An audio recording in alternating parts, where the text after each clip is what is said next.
Any Chibit that is a anime watcher of Assassination Classroom and does not read the manga, or is not up to date with the manga, I kindly recommend you not to continue on with this video, because this video will contain spoilers for anime onlys. I just recently, like yesterday night, caught up with Assassination Classroom. And so, I'm just letting you all know right now, if you're an anime-only watcher, I really do recommend you leave this video, because I do not want to spoil you, because there's quite a few surprises that fucking shocked me. Oh my god. So, I give you 3 seconds. 3, 2, 1, start. Okay, so,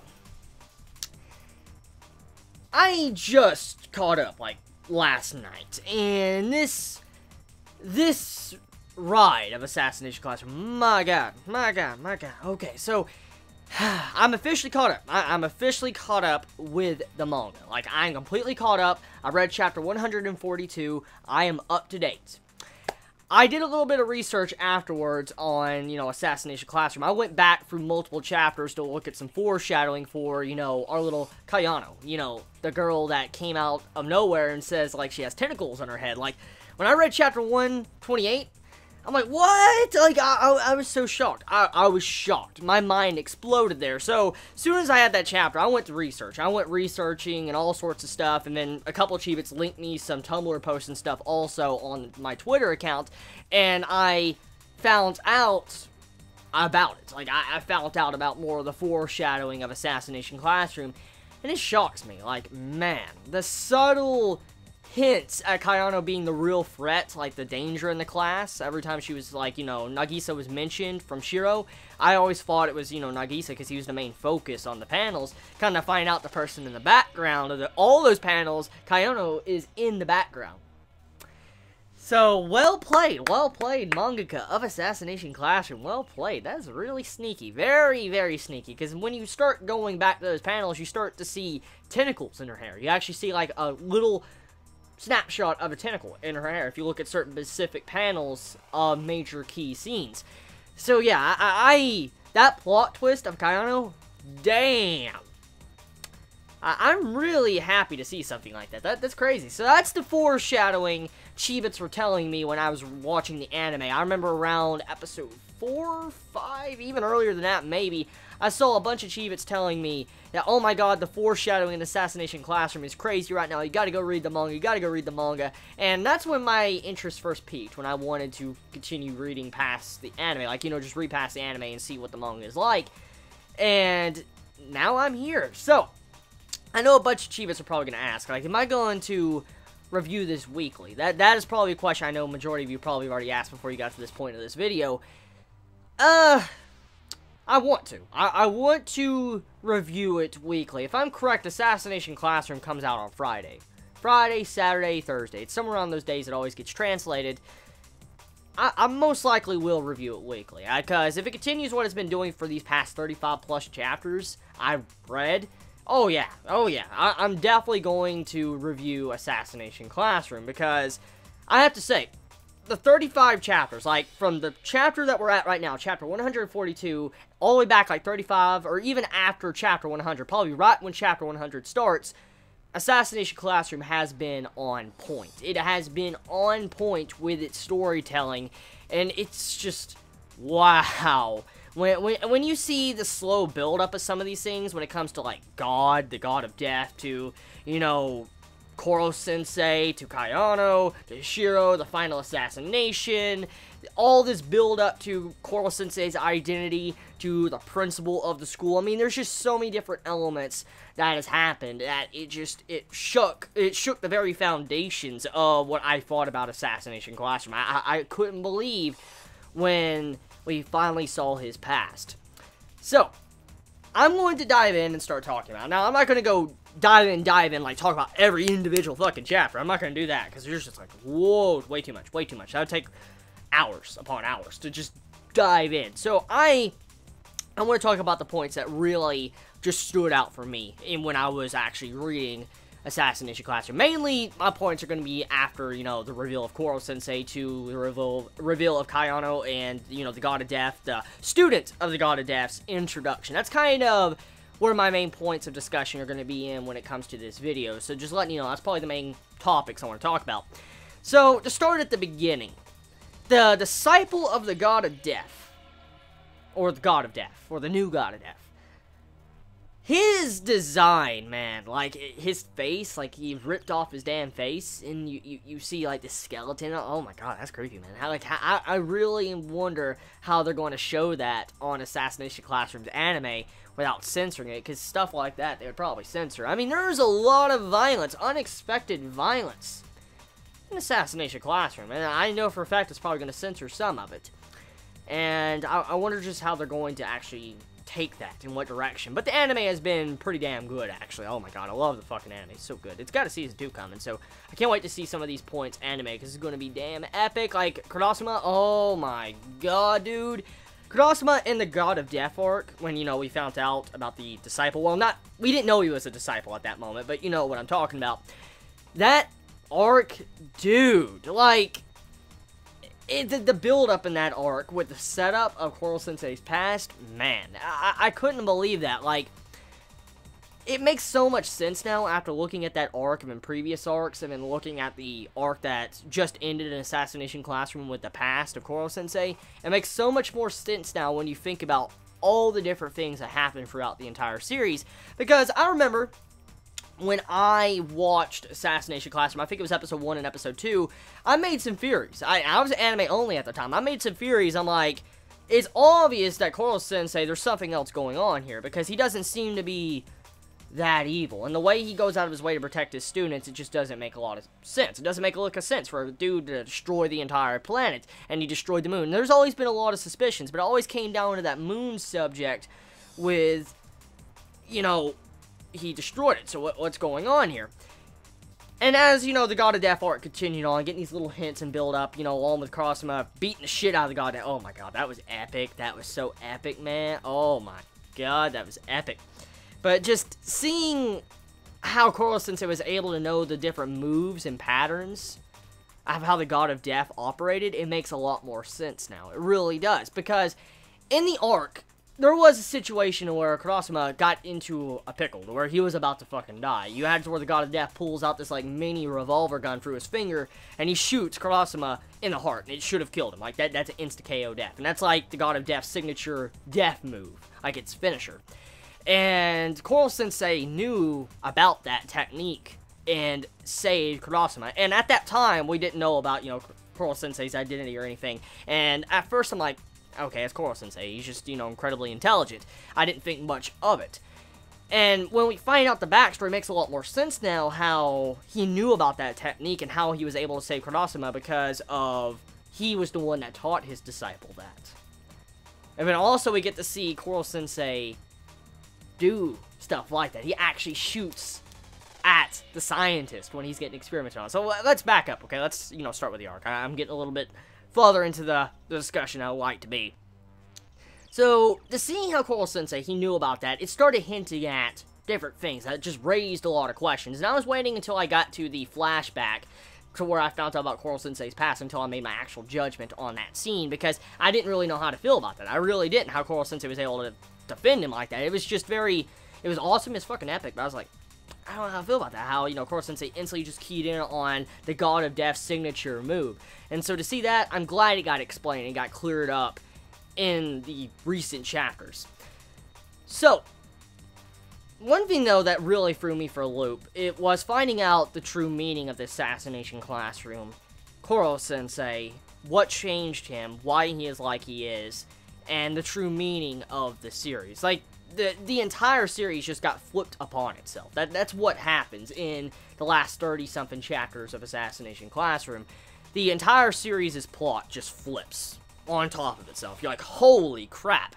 Because you kind of find out, Koro-sensei, he was the God of Death. That's been foreshadowed, hinted at, talked about for a damn long time, since around chapter 50 or 60. It's just like, holy crap. That's a long-ass time ago. If you think about it in weeks, Assassination Classroom comes out. Just think about it, okay? Assassination Classroom is a weekly series. You factor in, you know, breaks too along with that. You gotta go figure. That's a long time of build-up for the writer to do for the reveal of Koro-sensei. And to find out Koro-sensei was the god of death, it made me wonder, like, whoa, how do you change someone that was the scariest and the best assassin into something like Koro-sensei? Like, how do you do that? So that raised so many questions. And that was the most intriguing part about it, because you come to find out what changed him. It was a girl, which was always kind of hinted at. It was hinted at since the first chapter that some form of girl died in Koro-sensei's arms, and it probably did something to change him, or something really bad happened, maybe a past lover or something like that. And when you come to find out that she died like she did, and he changed himself, and he learned what he learned to be Koro-sensei through her, it really makes you start thinking, because you just couldn't believe that this dude that's the god of death, that he always put on this mask, this face, to kill his victims, and then he finally is being experimented on like a guinea pig, and he talks with this girl over and over for months on end, for a long time, as he's being experimented on. He realizes she has no worth as a hostage. He knows that, and he instantly keys in on that early on in the stages of the experimentation against him. He knows she's worth nothing, so even if he wanted to use her as a hostage like he first planned on, it wouldn't do shit. It wouldn't. So he decided to continue to let himself get experimented on and just get stronger. Like, he was manipulating the experimentation with his IQ. He was manipulating the scientist to progress him into a way to where he can become what he was, with his tentacles, to his regeneration, to his antimatter. It explains so much how he became like he was, and this was like his kind of goal, what he was doing. And then as it slowly progresses and he finds out the secret of his body, of how when his cells reach the limit of their life, he will go off like a bomb. When his life ends, like, he will go off like a bomb.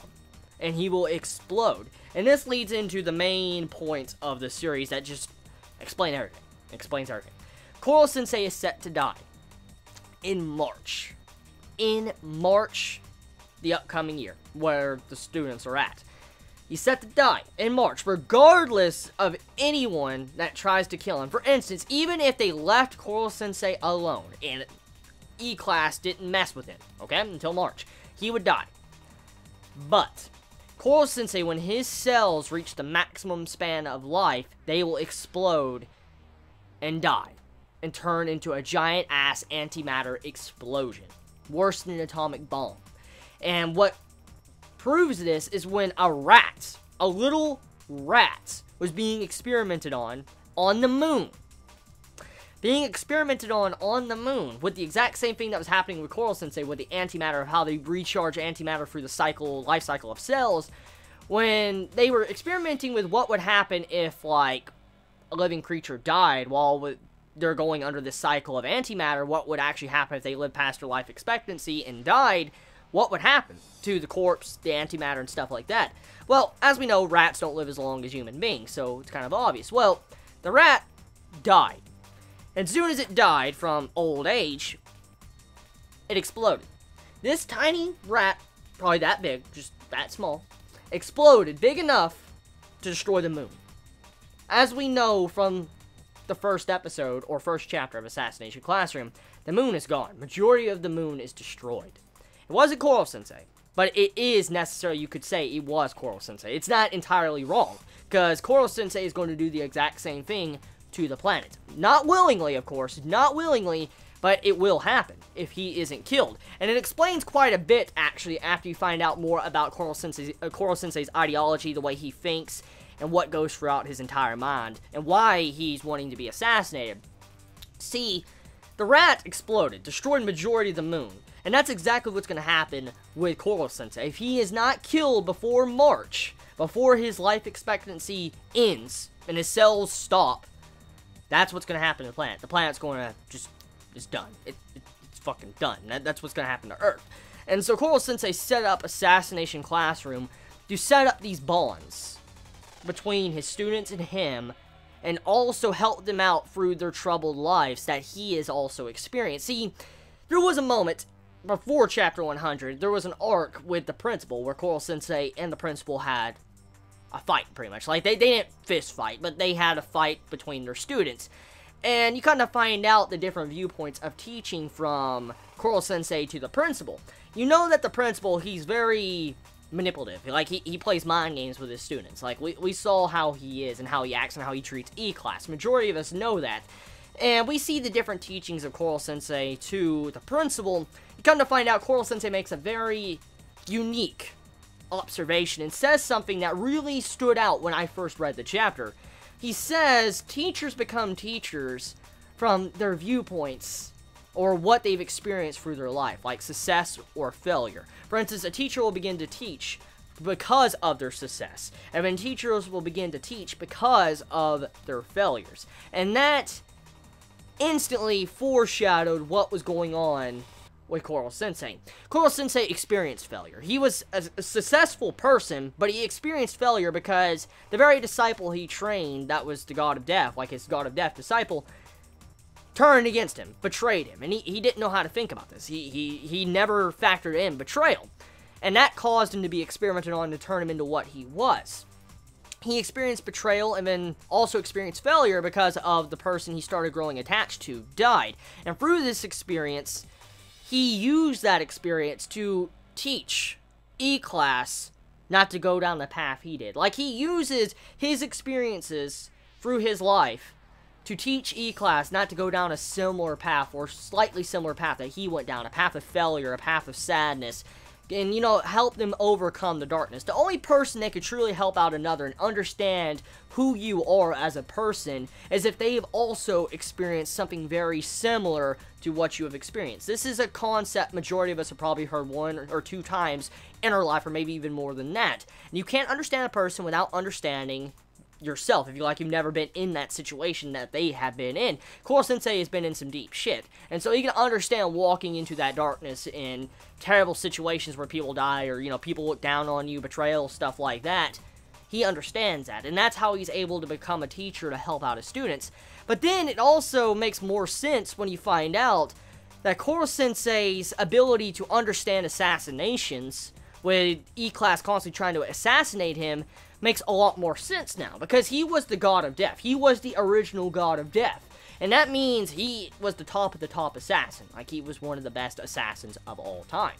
And so, it's obvious he would know assassination attempts, of how to see different assassins coming at him. He would know how to fight it or go against it. He instantly would know something like that. And also, he was very knowledgeable and intelligent because he was a skilled assassin. He had to research so much, and that caused it to where his IQ was very high to where he can research other things, and eventually it led him to where he crammed books to be a teacher. So it makes so much more sense now. The series really makes so much more sense now, and this leads to the final part I want to talk about when it comes to this, okay? The ending conclusion of this past arc, with Kayano, Koro-sensei his past, Kayano fitting in with the class now, with the romance with Nagisa and her, and just so many other things, the way it's leading into, it makes me feel like there is a good possibility that there's going to be a part 2. Like, there's a very good possibility. Let me explain. See, in the latest chapter, chapter 142, you had to where we should, you know, have a new series, like a new series name. Like, you know, there was a funny comedy bubble that said that in the latest chapter, but it started making me think. It is possible that the mangaka is going to start a season 2 of his manga, because this name Assassination Classroom doesn't really work anymore, if you think about it. It doesn't. Majority of the students, or half the students, or 70% of the students, do not want to kill Koro-sensei anymore. And then there's another half that wants to continue to do it, because no matter what, Koro-sensei is going to die, regardless. And so the students, there's a divide between the students in the latest chapter, to where they want to either A, try to find a way to save Koro-sensei to where he doesn't die, or some want to continue to respect Koro-sensei's wishes and kill him. See, Koro-sensei, he wants to die. He's accepted he will die. He set up this entire classroom for he can die. That he wants to die like this. He straight up just wants to die by his students. The only way he wants to die is from his students. He doesn't want to die any other way. And it makes a lot of sense. And this dude, Koro-sensei, he's accepted that. He's come to terms with he's going to die. He's accepted it. But here leaves us a major question. They're children. And after knowing what they know now, especially with through Koro-sensei's past, of what he has went through, what he has dealt with, and what type of person he is now, of course, the students are not going to want to kill Koro-sensei. It's obvious. I don't want Koro-sensei to die, but at the exact same time, I do, because it fits with the theme of Assassination Classroom. But vice versa also fits with the theme of Assassination Classroom, because there's been many moments throughout the series to where the students, or even Koro-sensei himself, said, like, when it comes to assassination, you always need to make sure you can be very flexible with your plans. You need to be very flexible with whatever situation arises. As we know, their plan is to kill Koro-sensei, and this kind of hints that they need to be more flexible. Maybe they can swap from assassination to saving. But this doesn't look like it's going to go entirely peachy, because there is students that do want to continue to go after Koro-sensei, not just because of the money anymore, but because to respect Koro-sensei's wishes and desires of what he has done through the time he has known them. So a very beautiful case of bond between teacher and student, and I don't know how to feel about it. Like, either way, it depends on how it's done, how I feel about it. See, there's going to be a lot of mixed reactions no matter what direction you're going to go. Because through the beginning of the series, since the beginning, it's always been said that Koro-sensei should die. He's a target. He needs to die. And this was a very gutsy move the mangaka decided to make about Koro-sensei this early on. It's a really gutsy move. Because this will divide the readers, obviously. A decision like what the mangaka just did divides the readers. Because there will be readers, not just the students, but the readers also be divided. There'll be readers that look at this and like, Koro-sensei still needs to die. That's the point, that's the theme, that's what's been set up, and he also wants to die.